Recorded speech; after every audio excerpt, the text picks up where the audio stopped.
What is a critical conversation? A critical conversation is a conversation that reveals important context, not only about ourselves, but about other people. Critical conversations edify, heal, and provide substance. Join Latanya Harris Gooden as she introduces us to critical conversations right here on Trailblazers Radio.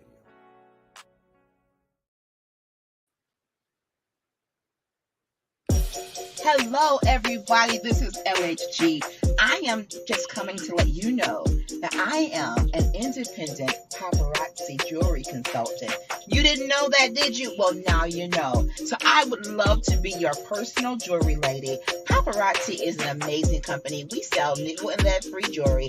We are known for our $5 bling, but you just need to know there is an exclusive Z collection that's $25. It's the bling of all bling. When you're really going out on the town and you want to show up absolutely fabulous. So we have items for women, for men, and for young fashionistas out there. We don't discriminate. If you need it, I'm sure we got it. You have the opportunity to follow my page on Facebook called Polished on Purpose, a VIP group. Follow my personal page, Latanya Harris Gooden. And I have my own website that is at your disposal 24/7. So many ways to shop. So let me be the one that makes sure you are accessorized the way you should be. Because I want you to be polished on purpose. My mentor always tells me, when you show up, people are checking you out. They're watching you. So why not be polished? Be poised. Be purposeful. Glam it up with pop, honey. I got what you need.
Good evening, everybody. Good evening. I am LHG, Latanya Harris Good, and I would love to welcome you to tonight's edition of GirlChat Weekly.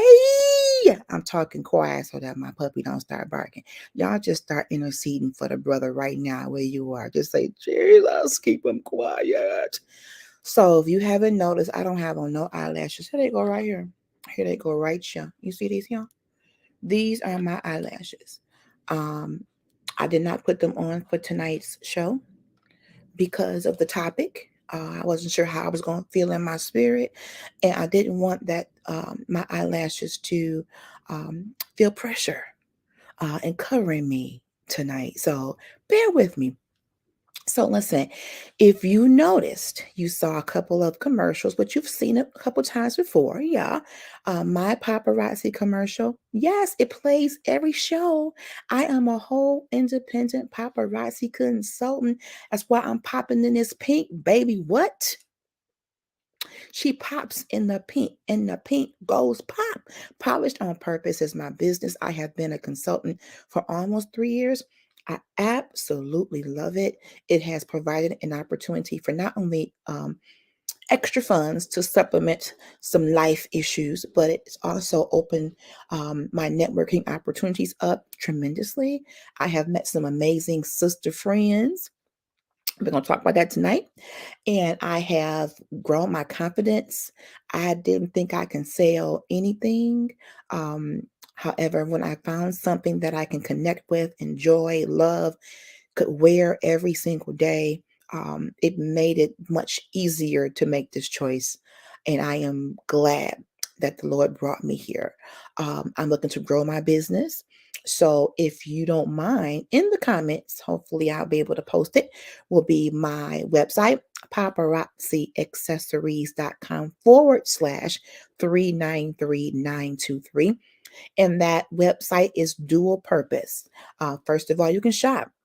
We have so much to choose from the $5 bling we're known for the most to the $25 Z pieces that are taking the world by storm. You can shop, but you can also learn about the company. If you've ever thought about becoming a consultant and wanted to know a little bit of the history, how does the company work, what's in it for me, what's the cost to start, it's all in my link. And then if you are still interested, reach out to me either through Messenger or um, inbox or whatever. And I would love to set aside time with you to talk about the business. Next, you saw a commercial, and you will see a commercial for a brunch, a business brunch by one of my wonderful sisters, Kayo Shonda. She's been on the show. She's been on both of our virtual vendor experiences. Um, I love her dearly. She is our self love guru, and she is putting together a phenomenal brunch with some powerful and influential women from the Michigan area.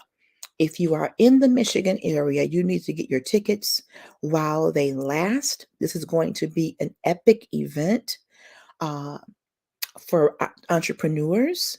And I believe this kind of plays into our show topic about female friendships because a real female friend wants her female friend to not only survive but thrive in the area of their calling. I absolutely love supporting other women, and she's one.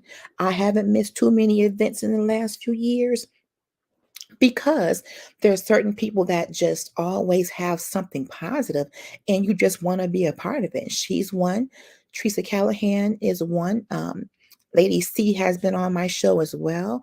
Just about a week ago or so, Lady C, Kyle Shonda, and I talked about how to present spirituality to our children. Amazing show. I'll repost it. She's been on the virtual vendor experience also as a makeup artist to the world, to the galaxies, to the stars. Um, just I have been blessed to be connected to some phenomenal women.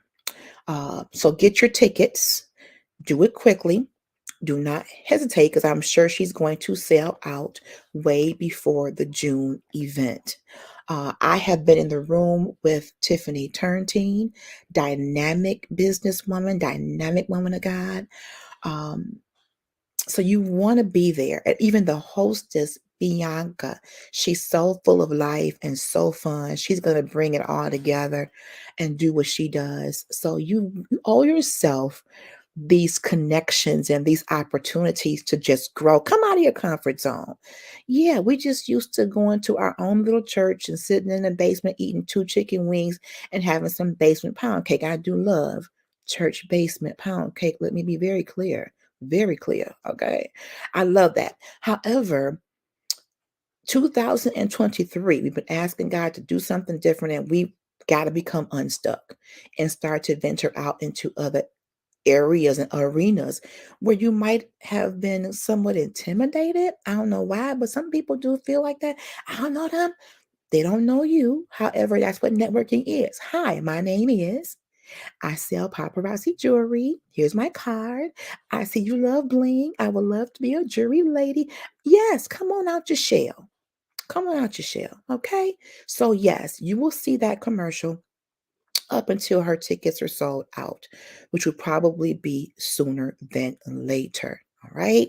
So we're going to get into our topic. But before we do that, I'm going to pray because I'm feeling a little renegade spirit right now, and I want my mind to be calm, okay? All right. Father, in the name of Jesus, I love you, Lord. You're so amazing.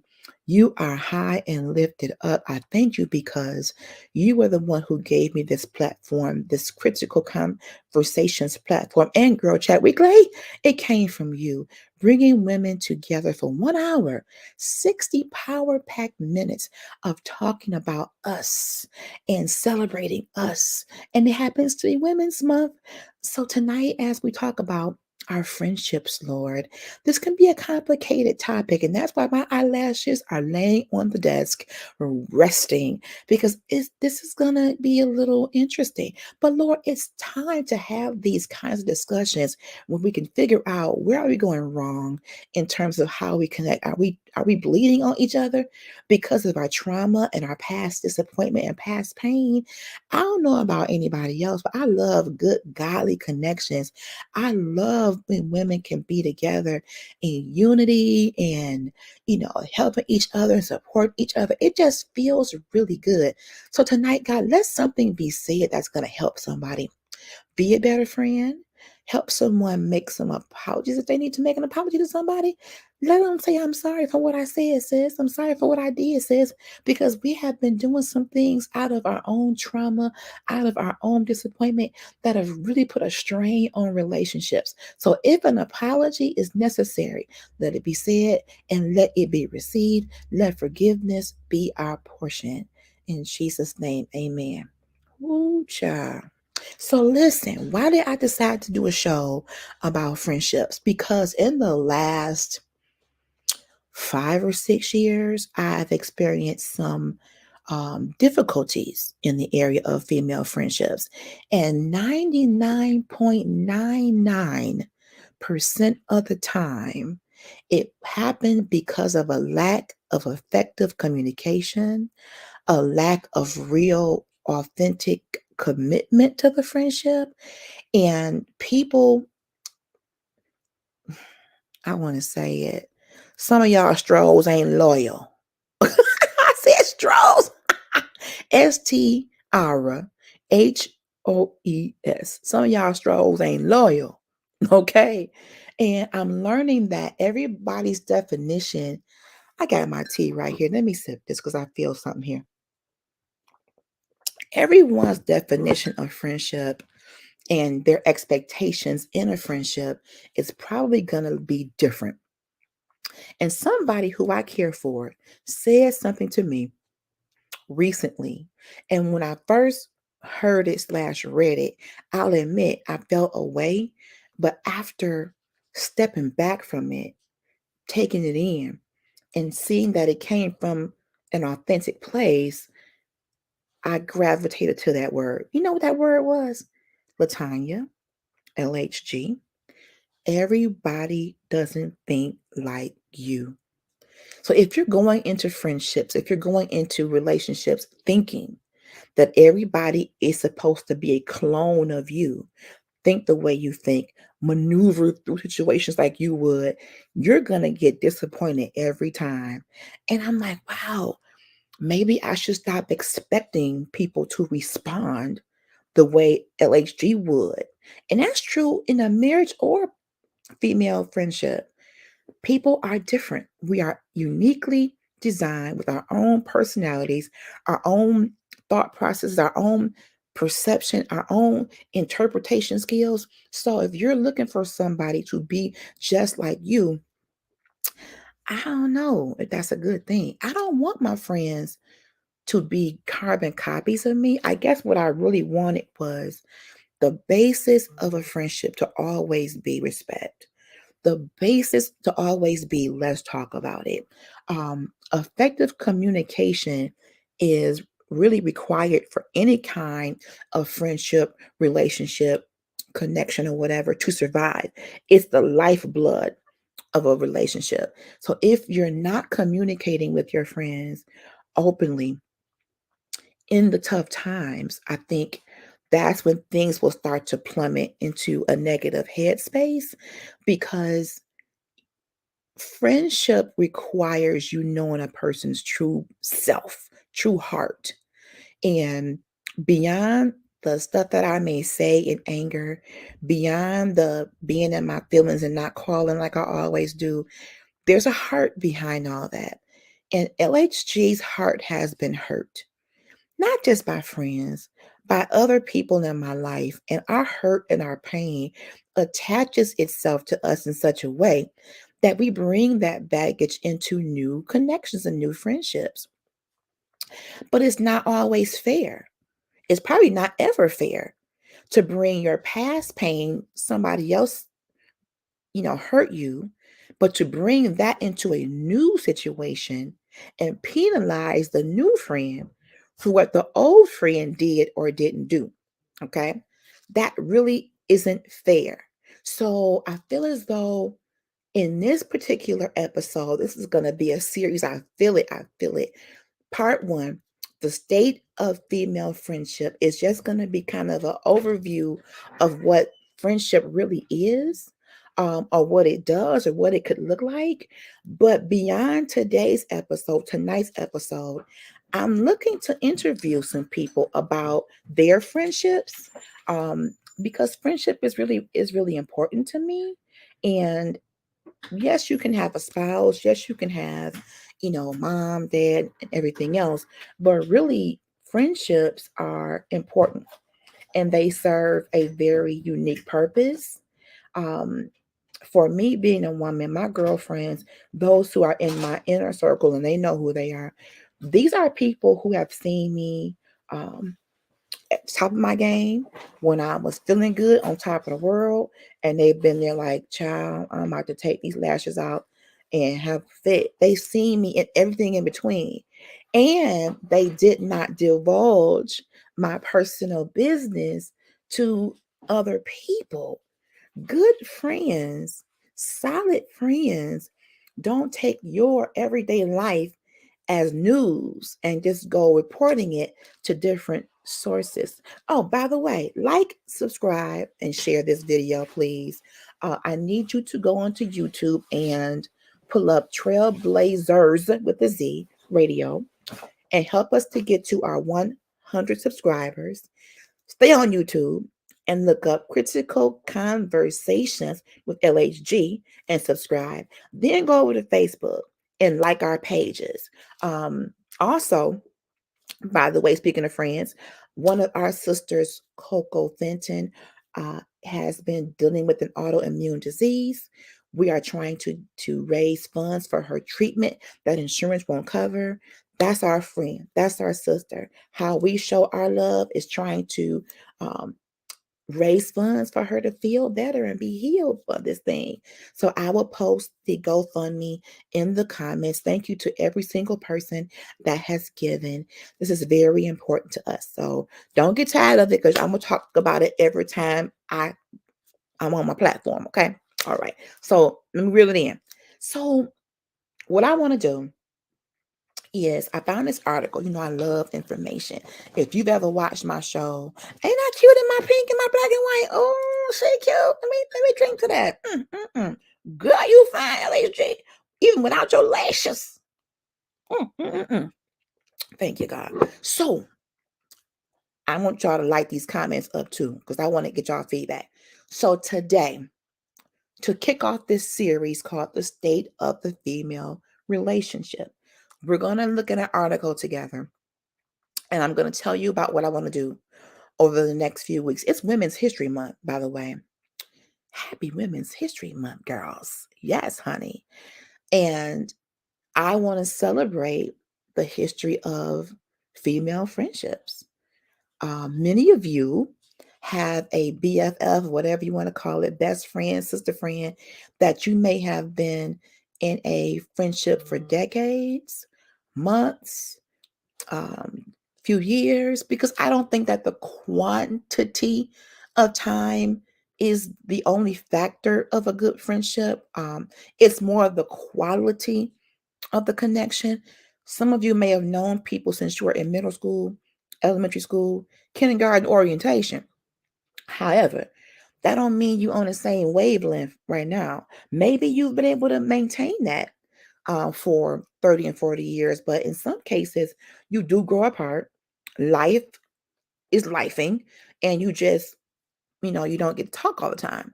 For my best friends, one of them I talk to often, and one of them I wish I talked to more.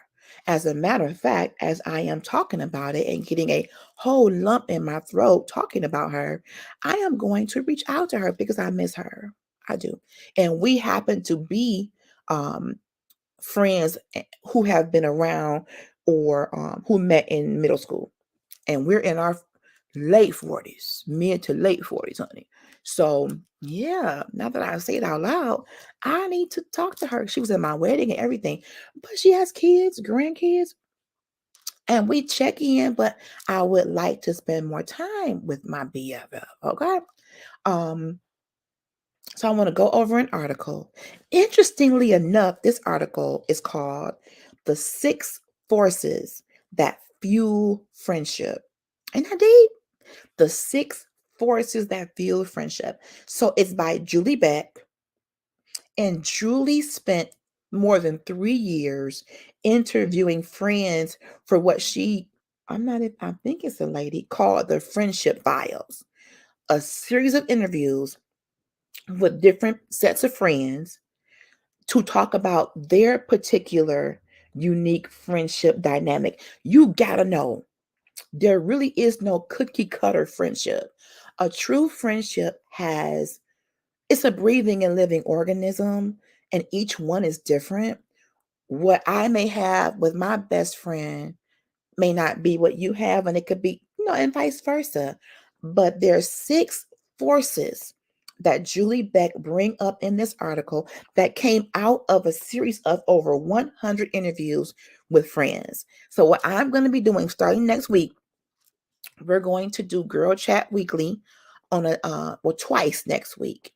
And on one of those nights, we'll be talking to other women about their friendships. And I'm going to open up the studio to have a few different friends to come on. So, for example, if Nicole Johnson and Dana Harris are best friends, I may invite them both on the show to talk to them about their particular friendship dynamic. Now, let's put this out here. Friendships do get tested. You're two different people, you're two women.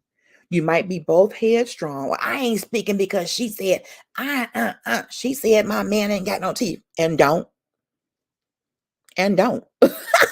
But when it come to men, one thing about women, we can get on each other about our clothes, our girdles, or lack of girdleship. But when it comes to our men, don't you say nothing about that girl's toothless man. She loves him with that one dangling pendulum tooth swinging. And she will curse you at the root of your life for putting your mouth on that relationship, knowing y'all ain't good for each other, knowing he ain't right for you, but because your bestie commented on that man, you got mad. Ooh, I'm talking to somebody today. I'm talking to myself because I done been through it. I done fell out completely with a very, very, very good friend of mine over comments made about a significant other who I knew in my whole spirit, in my whole sanctified spirit, that he wasn't right for me. I just didn't want her to say it because she said he had no teeth and didn't. But God gave me a husband with 872 beautiful teeth. To God be the glory. Won't he do it? So yeah, that's the funny thing. We can talk to our friends about certain topics, but it's certain ones, and you start talking about that girl man and you don't think he's right and he ain't nothing, he a bum and he this. Ooh, that girl gonna be the Tasmanian devil and let you have it. Why though? Why don't we don't like to hear about that kind of stuff? But as friends, should we be able to talk about anything? There should be no subject that two really good friends shouldn't be able to talk about without getting upset. But with some friendships, there's boundaries. There's certain topics you got to tiptoe around to not make them angry. But then makes me wonder, is that friendship truly authentic? What's really behind it? Because a true sister friend, you ought to be able to talk about any dang on thing. Okay? So, anywho, this article by Julie Beck, The Friendship Files, was a series of interviews Julie did interviewing different sets of friends. And more than 3 years ago, so pre COVID basically. And she recently ended the interviews, but she did an article. He or she, this could be a man, y'all, because Julie, we may think it's a female name, but in other countries, it can be a male name too. So, Julie Beck, if you hear me, um, I apologize if I'm calling you a woman and you're a man or vice versa, because I haven't met you yet. But Julie, I would love to have you on the show. Okay, thank you. Tag Julie back. Okay, offer Julie back. So, in this friendship file, these different interviews, Julie brings out 6 forces that she or he believes fuel friendship. Saying goodbye to doing these interviews, Julie says, was bittersweet because Julie enjoyed this and found that people are so interesting when they talk about friendship. Matter of fact, he or she says, people are at the most generous, they're funniest, and they're most fascinating when talking with and about their friends. Everybody's bond evolves in its own way, and he or she has come to believe that there are 6 basic forces that fuel friendship. Okay. And I want to talk about each one. And as you comment, and again, please feel free to comment. I want to know how you all feel about this, because these are my opinions and this is my commentary on Julie Beck's article. But I welcome your feedback. And I also want you to put in the chat if you and your friend or friends, some of you might have like a girl pack.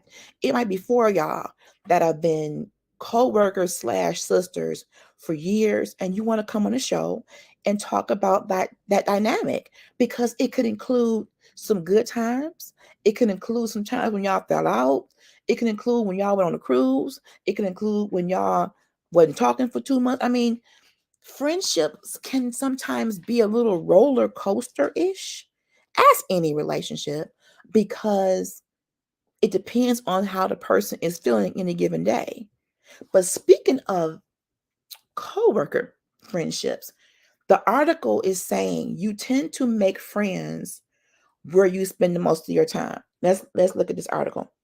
The 6 forces are accumulation, attention, intention, ritual, imagination, and grace.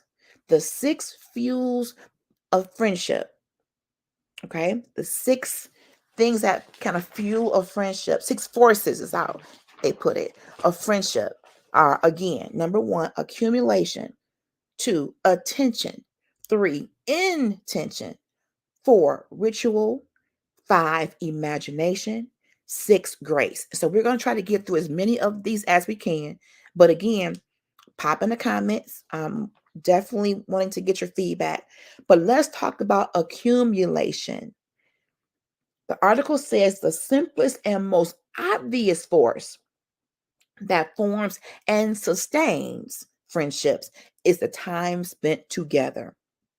One study estimates that it takes spending 40 to 60 hours together within the first 6 weeks of meeting to turn an acquaintance into a casual friend, and then about 80 to 100 hours to become more than that. So, friendships, unsurprisingly, tend to form in places where people spend a lot of their time. Put a bookmark. Where do you spend most of your time at? Put in the comments. Work, school, church. Um, Maybe you are a community activist, so you spend your time in the community. Do you spend most of your time on social media? We live in a social media driven world now. So there are people who are spending 10 plus hours of screen time on Facebook, Instagram, um, Twitter, whatever. So no wonder some people are forging friendships online because that is where they spend the majority of their time. So don't think it's strange when people become friends through Facebook, friends through whatever, especially if you have mutual friends and you are commenting on different posts and you're very engaging. I'm very engaging. Let me just say this. I went on that good Detroit Hair and Nails page. I didn't make not near a friend. I think I made some enemies because me being old school online church mother went in there trying to be kind and give advice. Everybody don't want your advice. Let me drink some more. I'm triggered. So when you're having a chat in a post and you're reading people's responses, oh, I like what she said, or I don't like what they said. You could literally send them a friend request because you resonated with what they said. I've done it. I've been in posts, like good, engaging, strong posts, and we talking about it and we back and forth and blah, blah, blah. Like I like them. Friend request, and that can become a friend eventually. So, what the article is saying, what the author is saying, the first and most obvious way people form friendships is by spending a lot of time. So, my own opinion is if you don't spend time around people and you've been isolating and going through some changes, maybe you're not going to find many friends because you're by yourself and you are your own only friend. Okay. So if you want friends, you got to go out and become friendly. That's in the Bible somewhere. So you can't say, well, no, nobody want to be my friend. Are you even presenting yourself as friendly for someone to say, hey, how you doing? Like for me, LHG in school, the first day of school, awkwardness, I had to cut it. Hi, I'm Latanya Harris. How are you? I'm that schoolgirl. I was that schoolgirl. But you have to kind of fill out people's vibes because I didn't want to be like trying to say hello and like, don't talk to me. So I had to kind of watch people first. I'm very, very observant. So once I observe you, your mannerisms, your vibe. If I feel like it's kind of calm, like me, kind of cool, then I may approach you and just give an introduction. But in school, the first day of school was always awkward because you may not know anybody, or you may know a couple from different classes, but chances are you starting fresh with a whole new group of people. Nobody knows each other, and everybody's scared. I ain't scared. I'm that one that will be the icebreaker to try to say, okay, let's get this over with. Hi, my name is, your name is, nice to meet. So now we got a buddy, we got a lunch buddy. When I go to trainings, and we were doing in-person trainings in my corporate setting, and they put you at these different tables of 4, tables of 5, and you would naturally want to be near somebody but they would make you not be near somebody. So I'm that one. Like, okay, we got 5 strangers at this table. Hi, how are you? What department you work in? I'm Latanya. I'm that person. I hate awkwardness. I want to break that ice sooner than later so we can start talking and move on with the day. I don't like that tense. No one's talking. No one's talking. I hate that. I loathe that. So, yes, I am that one that will be the first to say, hello, my name is. How are you? Nice to meet you. Where you going for lunch? I mean, that's just me. And I'm a trainer. And I would suggest to my training class um, to get to know your training buddy. You're gonna be in this room with me for 4 to 6 weeks or whatever, and with your friends. You might as well introduce yourself, see who you kind of vibe with. You got a friend. It's not so awkward to be on the day one of a new job, not knowing anyone, but after our introductions and kind of talking a little bit about training, you should kind of feel somebody out and you get a buddy. It's a buddy system. Who wants to be in a room of people for weeks and you're not even on a first name basis? Now, I'm not saying every training class meshed the same. They all had different dynamics. Because my dream team, they are friends still today. I call them that because they are phenomenal. All my teams were great, but this group meshed differently than any other group. And all women. I don't think it was one guy in the class. Um, and they're still, at least the majority of them are still, okay, Earring, you want to come off today? You don't like this subject? Okay. At least the majority of them are still talking. And I love that about them. Yes, my earring fell off and I'm putting it right back on because I'm cute. But they still talk. I keep up with a lot of my trainees. They're my Facebook friends, or we, see each other in different, environments or whatever. But when you meet people, I think you can kind of tell those first few minutes by the conversation, by the vibe you feel, by the connection. It could even be a spiritual connection. I mean, I've seen God bring people in my life, um, unbeknownst to me and what was happening, but they crossed my path and there was something spiritual about it to where I was supposed to meet you for some reason. So yeah, friendship is layered. So let's talk about accumulation. So sometimes the time builds up slowly, as it did for two neighbors who lived across the hall from each other for 20 years. They checked in on each other every day, even when they were sick during the pandemic, and they split a subscription to People Magazine. They still got People Magazine, y'all. That's too cute. So they kept having these moments. How you doing? Girl, my throat hurt. How you doing? Girl, I'm coughing.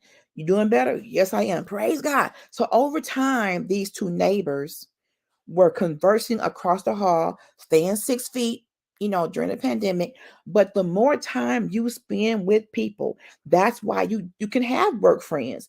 You're at work 8 to 10, whatever time, hours a day in the office, that is, then you probably will get to know people. You're spending a large chunk of your day in the same space.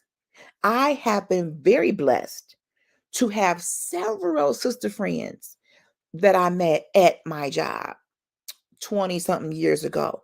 And we still talk and try to go out or do a Zoom or something. And they're not going nowhere. They are my sisters because we spent so much time together in that particular environment, answering them phones, having good times, bad times, eating chicken, when the cars got too busy, on our breaks, and we have been there for each other. There's been births, there's been death, there's been weddings, divorces. I mean, when you spent that much time with each other through thick and thin, you start to establish a rapport, a level of trust. So yeah, I have several of my sisters I met 20 plus years ago at our job, and they've gone on their way, I've gone on my way, and we still connect in some kind of capacity. Okay. So the gradual accumulation of shared moments added up to an important friendship during the early days of the pandemic when we were trapped inside. They opened their doors and talked across the hall, and each of them felt less alone. So, yes, friendships can spark in many different ways. Many different ways. So, accumulation is saying the amount of time you spend with someone can put you in a place where you can become a friend. All right. So, thinking about your friendships, do they come from work? Do they come from church? I have friendships that I have established through the paparazzi business. I've never laid eyes on my sisters except for the one that lives in Michigan. But the other ones never been in their company. But social media allows us to be in a Zoom together, messenger chat together, whatever. So, because you have different meetings and you're interacting every day, you start to get to know people. Now, I'm not saying that we all best friends. We're not. Just as in any place, I'm sure all of your coworkers are not the same in terms of your relationship. Everybody will have their own unique experience with you. And for some, get this, I'm not for everybody. And I'm learning that while this person here and I can be wonderful coworkers slash friends, but this person over here and I didn't have the same vibe. I respect her. We speak, and we are on a reasonable, not seasonal, reasonable basis. Meaning, if there's a reason for us to connect, projects, what have you, we good. But beyond that, no. Whereas this coworker, we're not just regional or seasonal. We have a true, bond outside of work. Some of us have been blessed to have true bonds. You met at work, but you are friends outside of work. And that's a beautiful thing if you can have that. It doesn't happen all the time, but if it does and it's real and it lasts, then to God be the glory. But I've learned that I'm not going to have the same experience with every coworker. We're different. Everybody don't want me to be their friend. I'm learning to leave people alone. If you reach out to somebody and they don't respond, or they respond unfavorably, or like, who are you? You don't know me. I don't trust you. Then give them some grace. They don't know you. They don't know you. So give them some grace and don't always become so offended. Like, dang, I'm trying to be a friend, but everybody doesn't know LHG. To some people, I'm just someone they never met before. This earring here, y'all, we're going to just leave it off, okay? We're going to take them both off. All right, there we go. So in some cases, y'all, in all cases, don't force yourself on anybody. If a friendship is meant to exist beyond acquaintance, if it's meant to go from acquaintance to friend to sister, it should do so in such an authentic and organic way that it shouldn't be pressure there. So me, I am just naturally concerned about people. If you post something that says I'm hurting, I'm suffering, I'm gonna probably inbox you and say, girl, I'm about to pray now. What's going on? You don't know me, but I'm gonna pray for you. That's just my heart. But it doesn't mean everyone wants that or needs that. So if you don't get a response that you want, don't get upset. And as that person told me, everyone doesn't think like you, LHG. Whereas for my thought process, isn't it just common courtesy to respond? Yes.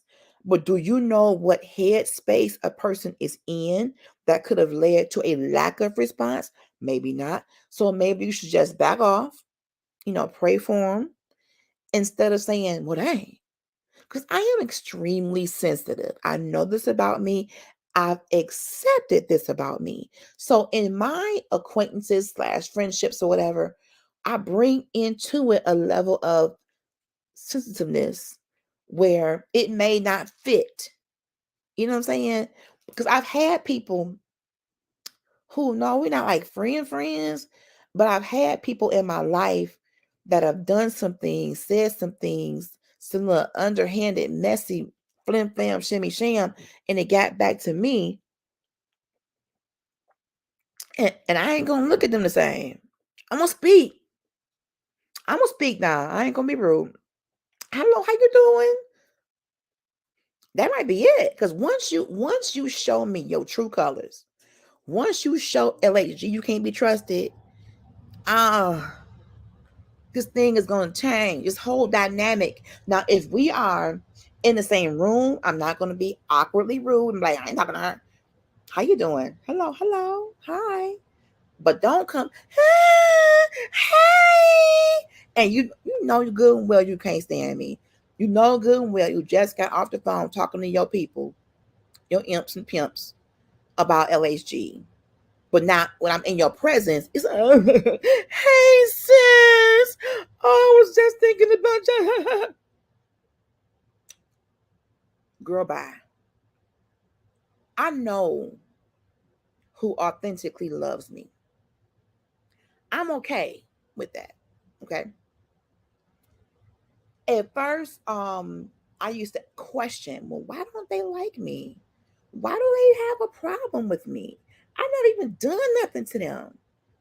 It ain't even about what you done. People may not like you because they actually admire you, or they don't like you because they don't understand you, or you're such a rarity that they question you. Like, what's her angle? I don't know about her. We can be fickle like that sometimes, ladies. Can we just admit that? I'm gonna sit while y'all answer that in the comments. Can we just be honest tonight? We can be hard than a mug on each other. I don't know her. Like a new woman coming into a group of women. Your love and marriage hip hop, so love and whatever, and your real housewives. You see how they put people that come to the group through a whole strange process to even get in. That happens in real life, not just with rich women.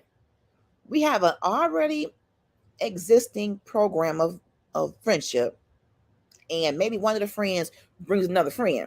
Well, who's this? Hi, y'all. This is Quisha. She's my friend from the.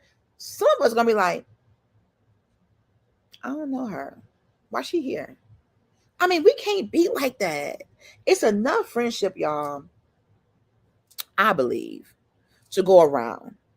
That's just my opinion.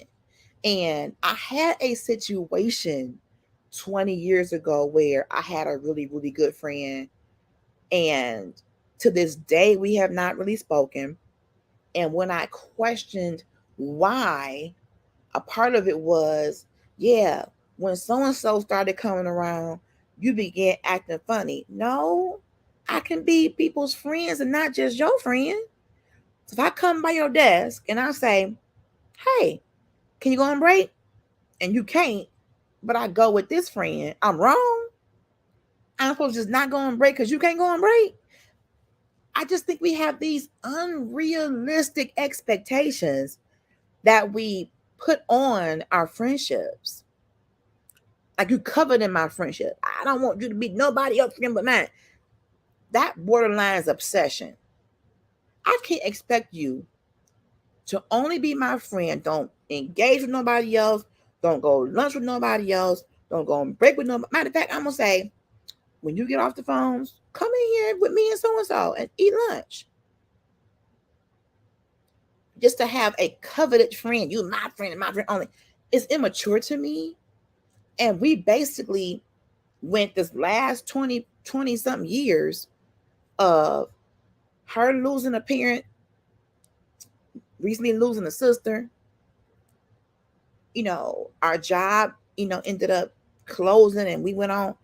But that's why I never would get too upset when things would close down, because I figured, yes, this is closing down, but those who are my real friends, we're gonna stay connected.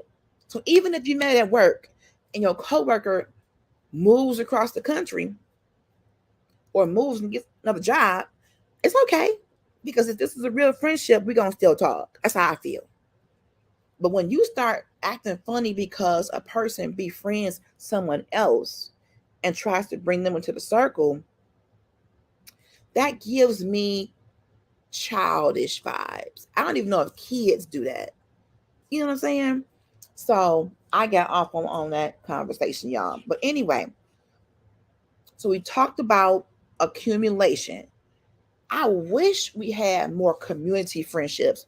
When it comes to neighbors, the average community that I've seen, the neighbors don't hardly talk. So how would you even make a friend with someone you don't know? So if you're going out of town, you should be able to say, hey neighbor, can you watch the house? Hey neighbor, I'm gonna be up north, pick up my number. Hey neighbor, call me when the power back on. I mean, you ought to be able to do that. But if you don't know them, you don't trust them, and they could be shady and shicey. I don't know. We all got different neighbors. But we can't have neighborly friendships if we don't even talk to our neighbors. It's not going to happen. Now, if you've been living in the same house for 20 years and you don't know anybody around you, it could be that you're not comfortable. But I'm wondering if it's more so you're afraid. I don't know. My grandmother had friends in her neighborhood, um, across the street for several senior citizens, and she would go over there or take me with her. We would sit up there and they would drink tea and laugh and eat little cookies and just, just friendship. I love good, solid friendship. I do.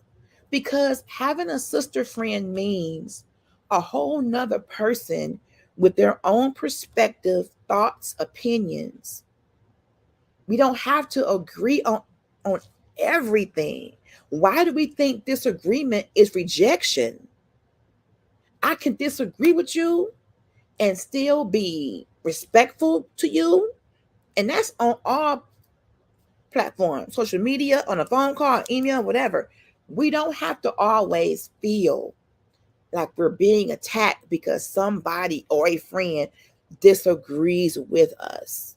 We got to come out of having our feelings on our shoulders so much. And maybe we've been so traumatized as women, maybe in childhood, maybe in adolescence, maybe in the teens, maybe in adulthood. We've been so hurt and damaged by other people and circumstances that we tend to taint any new friendship.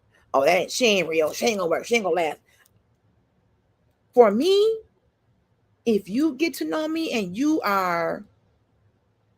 see something good in me and you hang around, you will learn I'm loyal.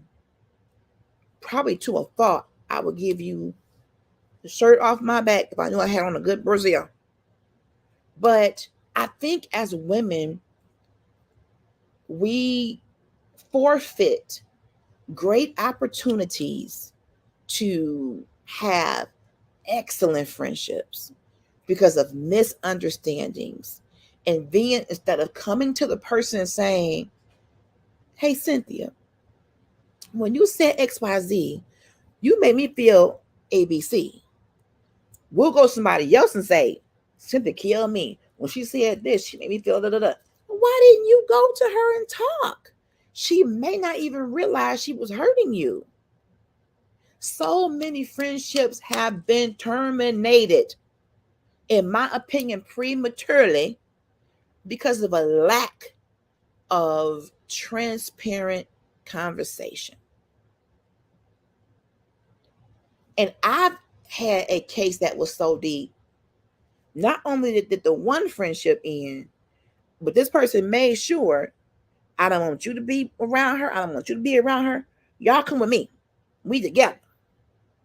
It's my posse. My posse's on Broadway. Come on.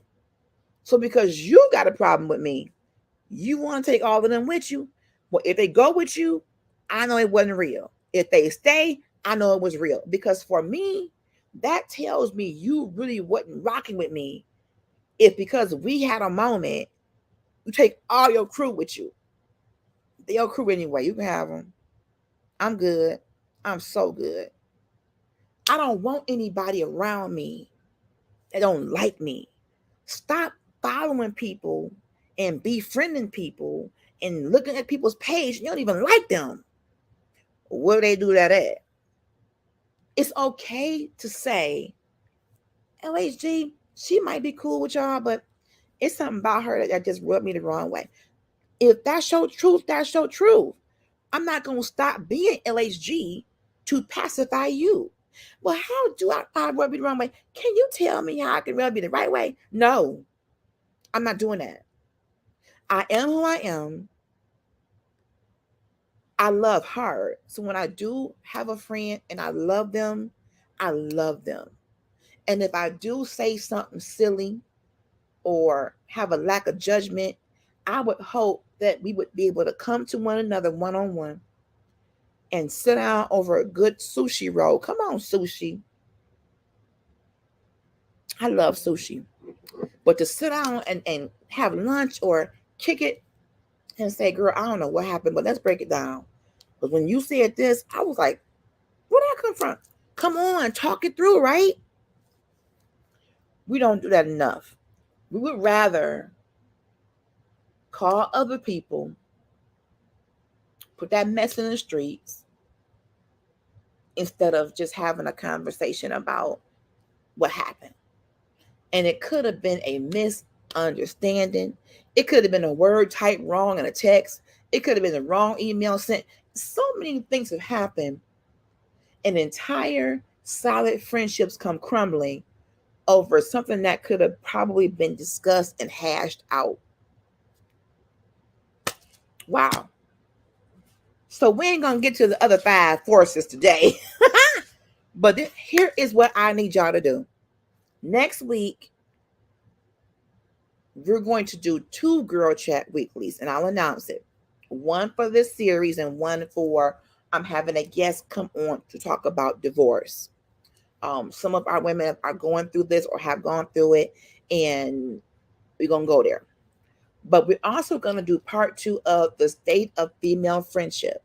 I have guests that are going to be coming, and I want to know if anybody out there will be willing to let LHG interview you and your best friend or friends about your friendship dynamic. I want to be like Julie Beck and show the diversity of different friendship dynamics. Even when that friendship was tested, how did y'all come back together? Did y'all fall out for a week, a month, a year? But now here y'all are still rocking. Or maybe you have a friend you ain't never fell out with. What was the formula? You know, I want this to be an entire Women's Month series. I also want us to walk away from this conversation better in terms of how we view our friends, how we are able to maintain and cultivate a mutually beneficial, purposeful friendship. Okay. There is a place for female bonding and female friendship, a special place. I have an entire community of sisters called Shades of Chocolate. We've been around for about 10 years or maybe even more. Pray together, discuss stuff together, post resources.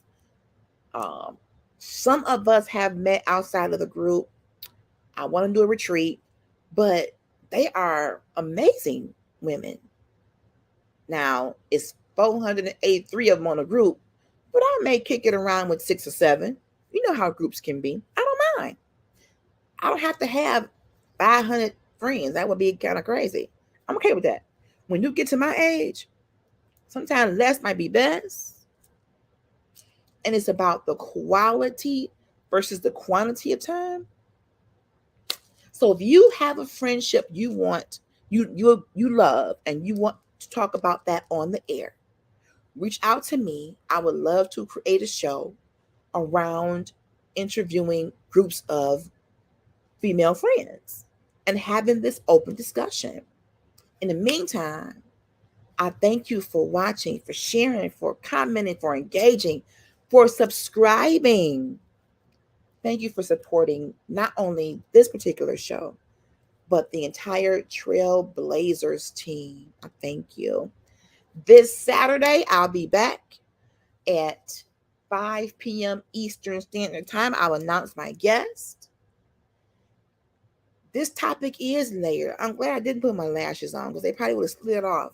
But yeah, my earrings couldn't stay on. It's that heavy. We're gonna unpack this and see how we can be better in our friendships. Okay. In the meantime, have a good night. Be safe. I love y'all. Peace.